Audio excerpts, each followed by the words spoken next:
The ocean stretches endlessly in every direction, its surface reflecting nothing but stars, the cold glow of phosphorescence.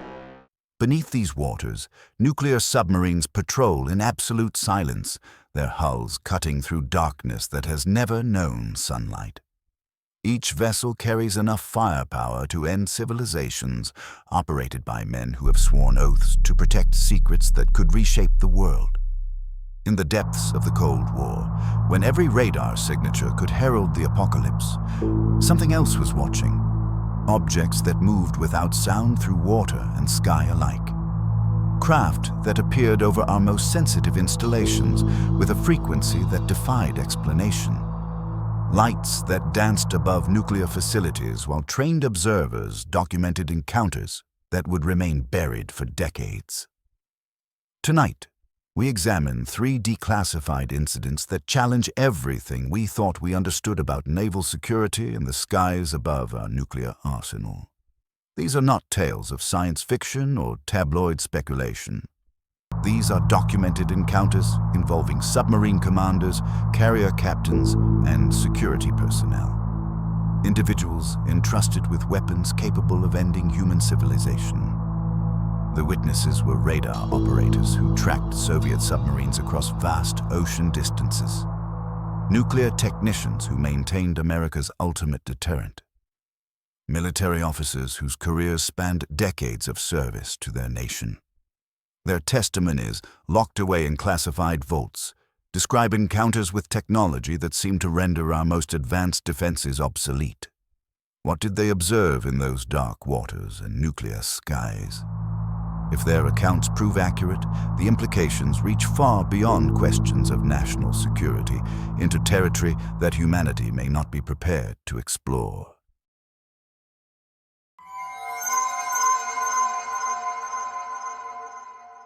October 1962.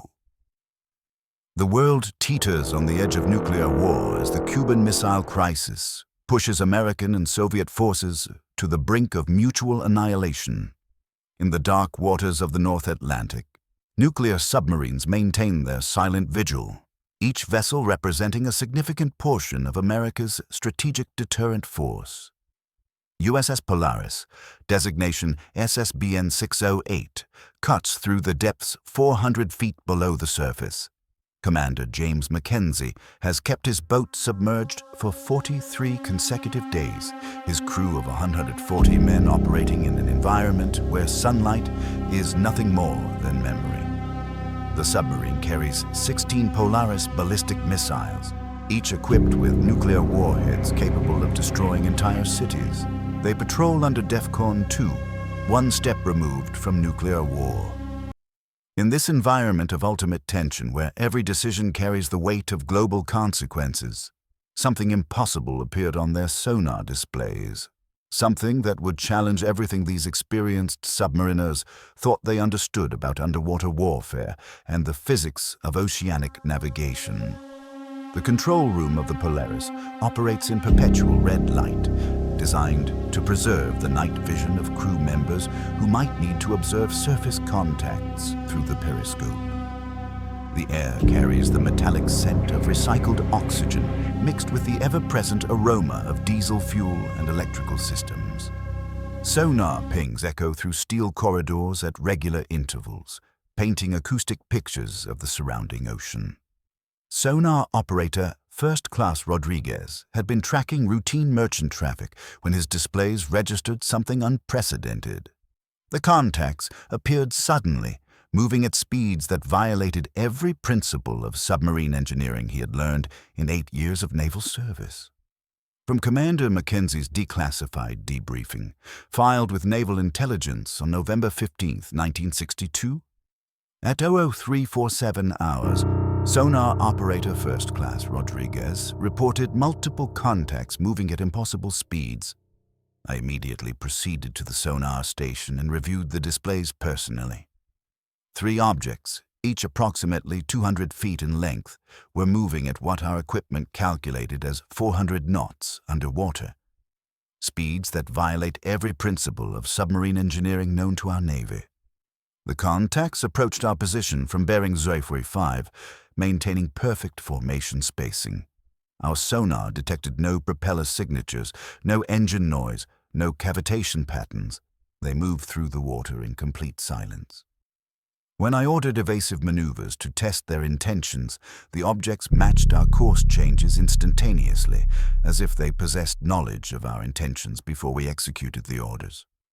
At aeroforward 2 hours, all 3 contacts accelerated vertically at speeds exceeding 1,000 knots and breached the ocean surface.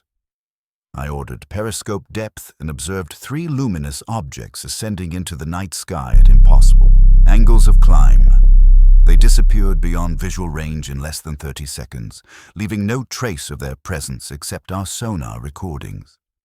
I have commanded nuclear submarines for 16 years and served in the Navy for 24.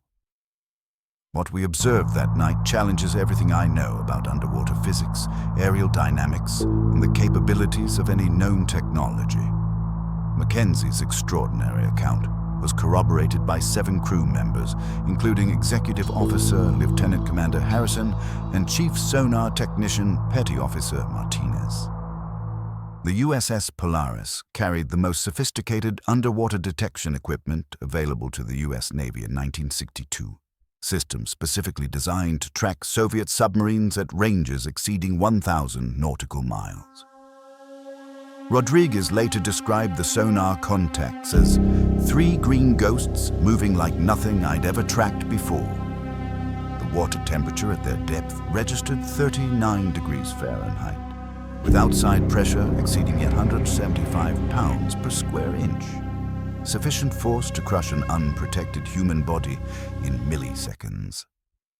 When the objects breached the surface, Mackenzie observed them through the periscope at maximum magnification.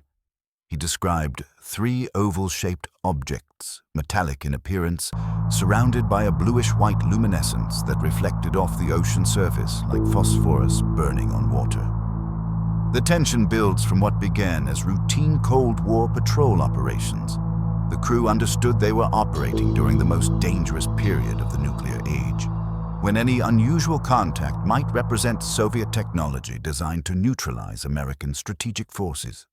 But as the objects demonstrated capabilities far beyond known physics, the situation transformed from potential military threat to something that challenged their understanding of reality itself.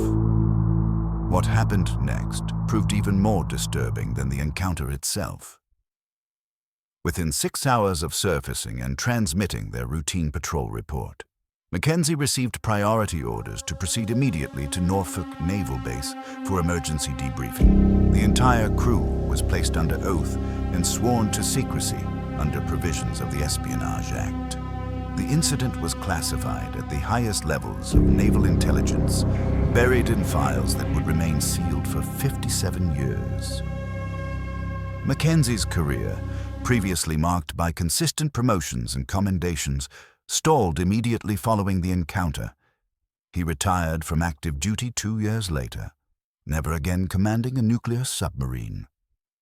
The official Navy explanation attributed the sonar contacts to atmospheric anomalies affecting underwater detection equipment and possible temperature layers creating false acoustic signatures. These explanations satisfied no one who had actually witnessed the events, least of all 7 trained submariners whose careers depended on accurately interpreting sonar data. If Commander Mackenzie's account proves accurate, something possessing technology far beyond 1962 capabilities was conducting surveillance of American nuclear forces during the most dangerous moment of the Cold War. The objects demonstrated the ability to operate underwater at impossible speeds, transition seamlessly between oceanic and aerial environments, and monitor nuclear submarines with apparent impunity. Were these observers drawn by the massive nuclear arsenal moving through their domain? Or were they ensuring that weapons capable of ending human civilization would never fulfill their terrible purpose?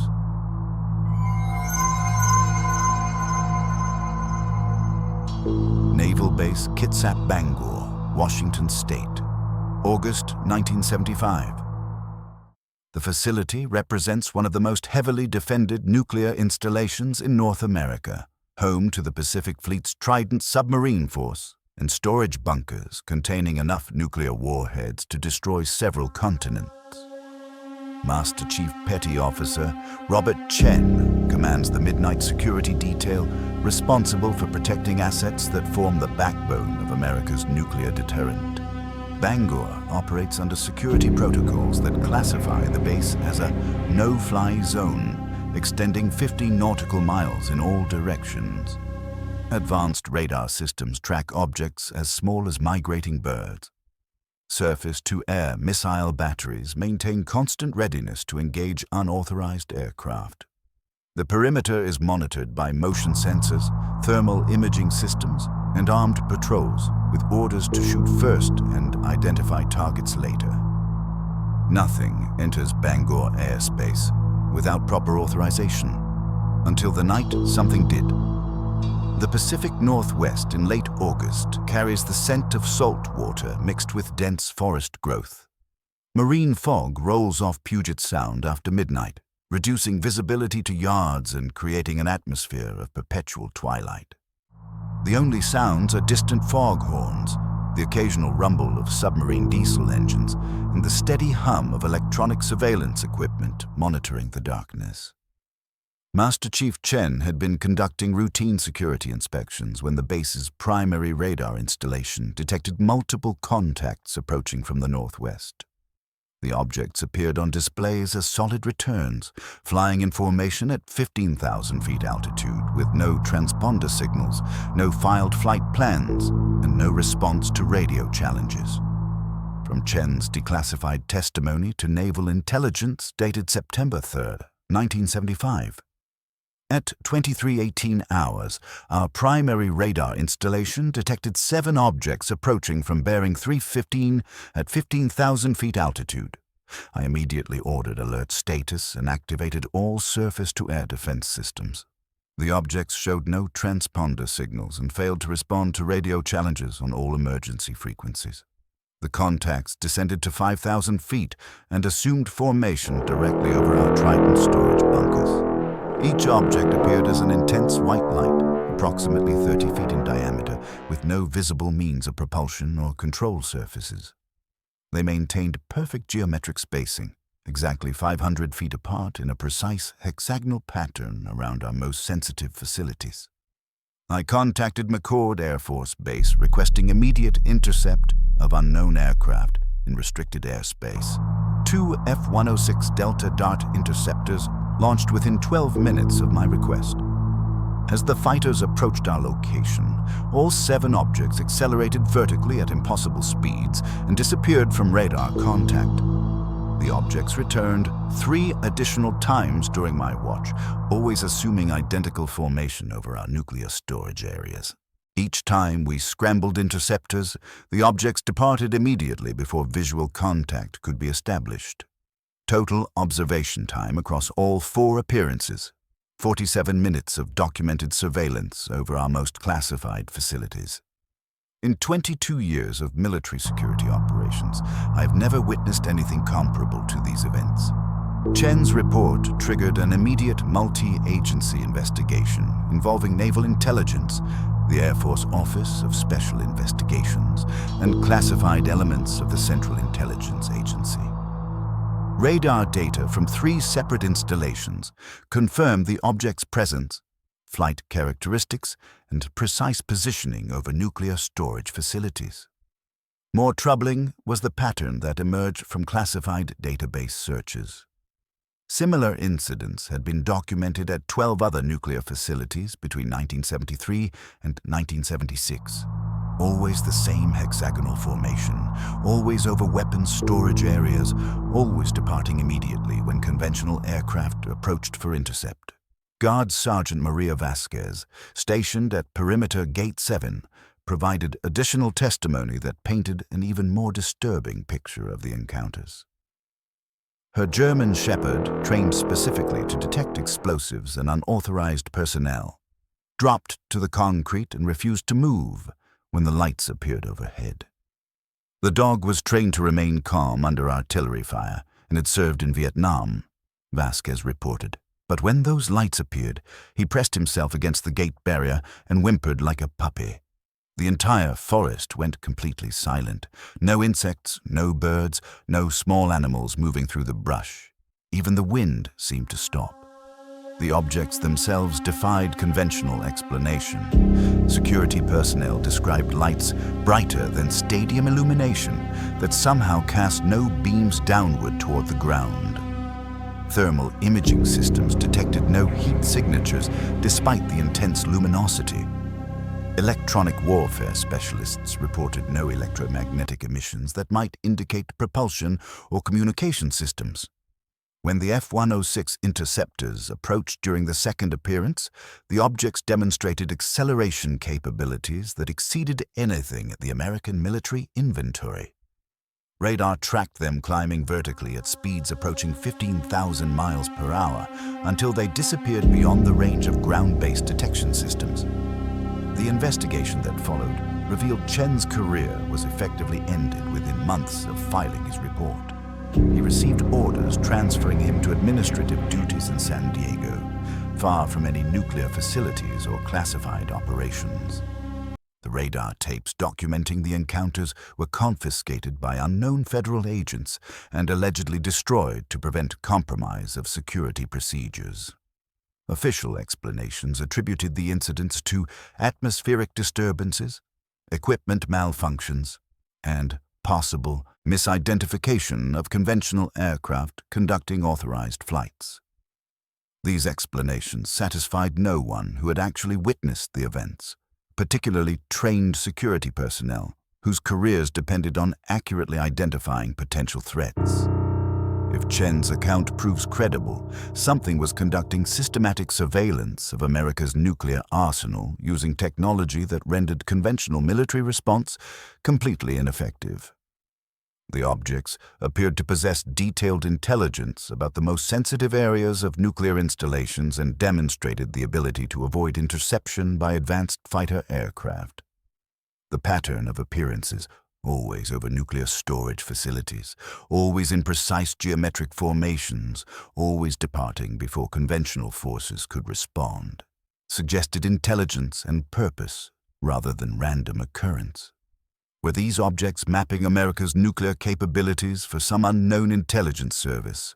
Or were they drawn to the massive energy signatures generated by nuclear weapons themselves, monitoring humanity's ultimate instruments of destruction for purposes we cannot comprehend?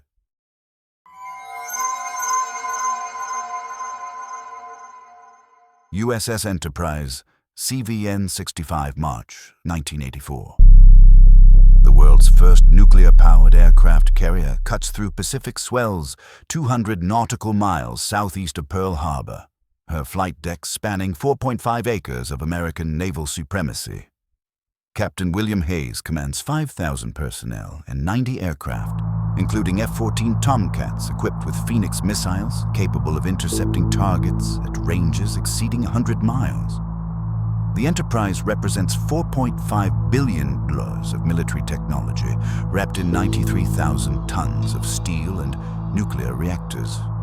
Her radar systems can track objects 300 miles distant.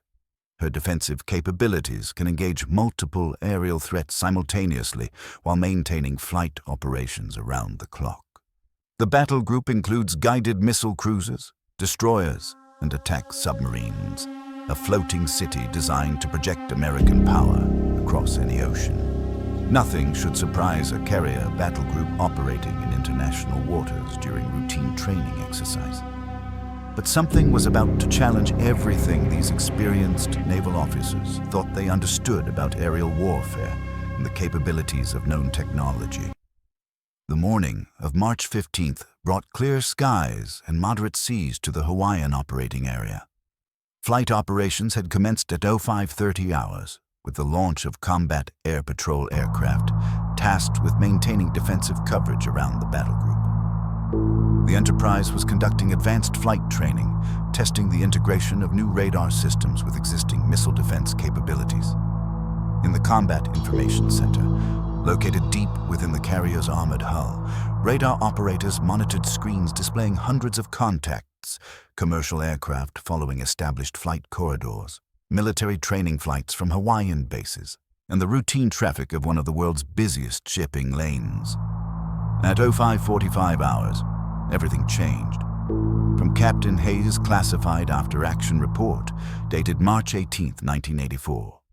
At 05:45 hours, our Combat Information Center reported 12 contacts approaching our position from the southwest at extremely high speed. Initial assessment classified these as probable Soviet reconnaissance aircraft, conducting harassment operations against our battle group, a common occurrence during Cold War deployments.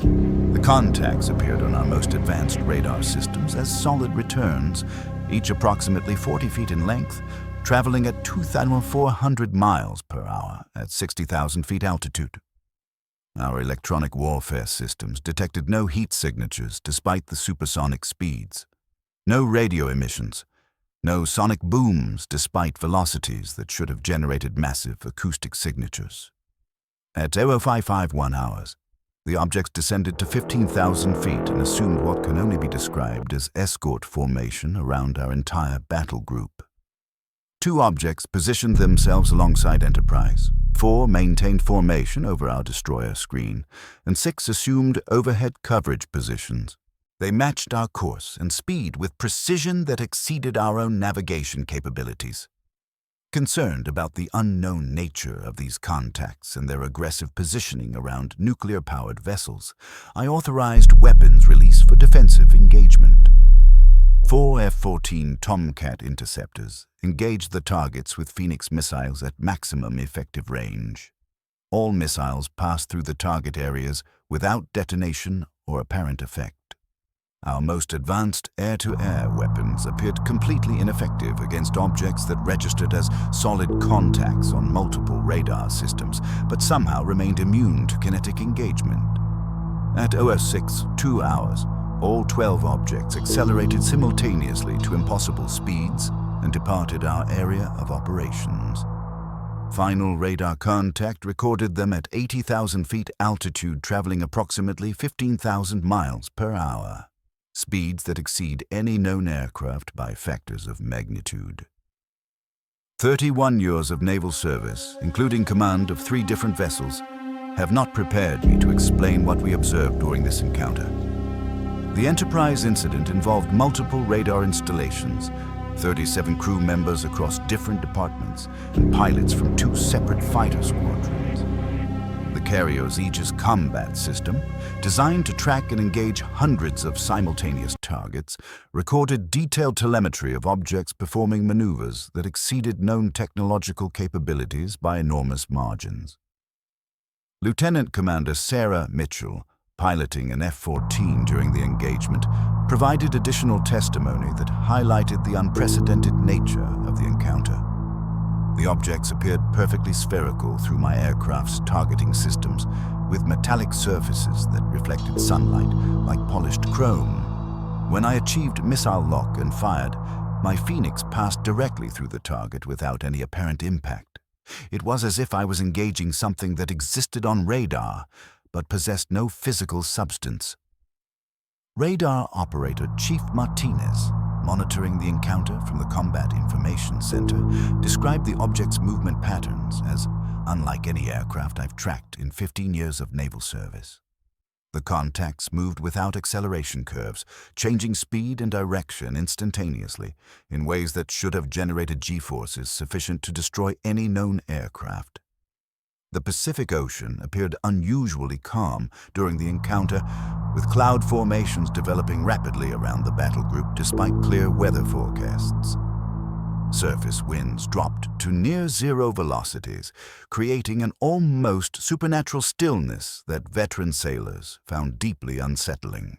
When the objects departed, they demonstrated acceleration capabilities that challenged fundamental understanding of physics and propulsion. The radar operators tracked them climbing vertically at speeds that would have required energy outputs exceeding the Enterprise's nuclear reactors by orders of magnitude. The investigation that followed proved as mysterious as the encounter itself.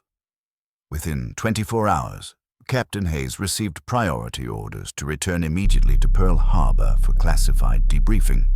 The incident was categorized under multiple security classifications and distributed to fewer than 12 individuals in the entire Department of Defense. Hayes's distinguished career, marked by consistent promotions and command of increasingly important vessels, effectively ended following the Enterprise encounter. He retired from active duty 2 years later and has never spoken publicly about the events of March 15, 1984. If you're finding these accounts as compelling as they are disturbing, let me know in the comments what you think these encounters might represent. I read every response. And if you want to hear more documented stories that challenge our understanding of military history, consider subscribing. Official explanations attributed the radar contacts to atmospheric anomalies, equipment malfunctions affecting multiple systems simultaneously, and possible misidentification of high-altitude weather balloons. These explanations failed to account for the object's intelligent behavior, precise formation flying, or ability to maintain pace with a nuclear-powered aircraft carrier. If Captain Hayes's report proves accurate, something demonstrated technological superiority over America's most advanced naval platform, while choosing not to engage despite being fired upon with the Navy's most sophisticated weapons. The object's behavior suggested surveillance rather than hostility, observing American naval capabilities while remaining completely immune to conventional military response. The implications extend far beyond questions of national security into territory that challenges our understanding of physics, technology, and humanity's place in a universe that may contain intelligence far beyond our current comprehension. What were the intentions of objects that could easily destroy a carrier battle group, but chose instead to conduct peaceful observation and depart without causing harm? 3 encounters. 3 decades of the Cold War.